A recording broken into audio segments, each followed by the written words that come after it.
యేసేపు చేస్తున్న ప్రతి పనిలో దేవుడు ఆయనకు తోడై ఉండి ప్రతి పనిని సఫలం చేస్తూ ఉన్నట్లుగా మనం చూసాం. అంటే యేసేపు యొక్క జీవితాన్ని మనం గమనిస్తే ఆయనలో ఉన్న పరిశుద్ధత, ఆయనలో ఉన్న పవిత్రత, ఆయనలో ఉన్నటువంటి దైవ సంబంధమైనటువంటి ఉద్దేశాలు, జీవితాలు, దైవికమైన భయం, ఎవరున్నా లేకపోయినా ఆ భయం, దైవ భయాన్ని కలిగి ఉండి అందరూ ఉన్నప్పుడు భక్తురాళ్ళుగా కనబడటం గొప్ప విషయం కాదు. ఒంటరిగా ఉన్నప్పుడే వ్యక్తిగత జీవితంలో పరిశుద్ధతను ఎలా కాపాడుకుంటామో ఆ పరిస్థితిని దేవుడు చూస్తుంటాడు.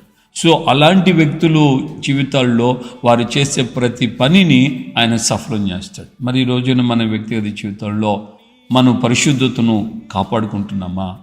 పరిశుద్ధంగా ఉంటున్నామా? మన చూపుల్లో, మాటల్లో, ఆలోచనలో, క్రియ, నడక, తలంపుల్లో పరిశుద్ధతను మనం కలిగి ఉంటున్నామా? ప్రత్యేకంగా చేతిలో ఉన్న సెల్ ఫోన్ ద్వారా మనం పరిశుద్ధతను కాపాడుకుంటున్నామా?